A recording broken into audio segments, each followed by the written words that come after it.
Qu'est-ce qui fait un bon film? Combien de temps pour écrire un scénario et comment réussir dans le monde du cinéma? Autant de questions que les étudiants en BTS audiovisuel à l'ES-Neuvin ont pu poser au réalisateur Pablo Agüero. De quelle manière, un peu subliminale, la technique contribue à vous faire comprendre quelque chose et éprouver quelque chose. Son film Les sorcières d'Aquelar est sorti en salle fin août, auréolé de 5 Goya, l'équivalent des Césars en Espagne. Alors Alex et Malo, qui se rêvent scénaristes, sont particulièrement attentifs.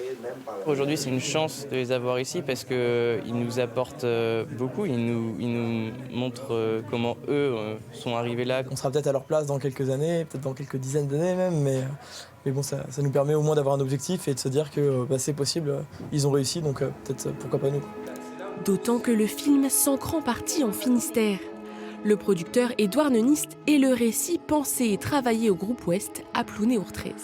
Je viens moi-même de très loin, de la Patagonie argentine. J'ai traversé le monde pour arriver ici et pour faire du cinéma. Alors oui, tout est possible. L'important, c'est ce qu'on porte à l'intérieur et cette force et l'acharnement qu'on aura. Et ici, en plus, il y a une dynamique particulière. Il y a sans doute une pépinière de talent. On n'a pas forcément besoin d'aller à Paris aujourd'hui pour faire de la vidéo, pour faire du cinéma, pour faire du beau cinéma et pour faire de la belle vidéo, non. Pour l'anecdote, un ancien étudiant de l'ES-Neuvin a participé à la post-production du film, de quoi rappeler aux futurs diplômés que tout est possible.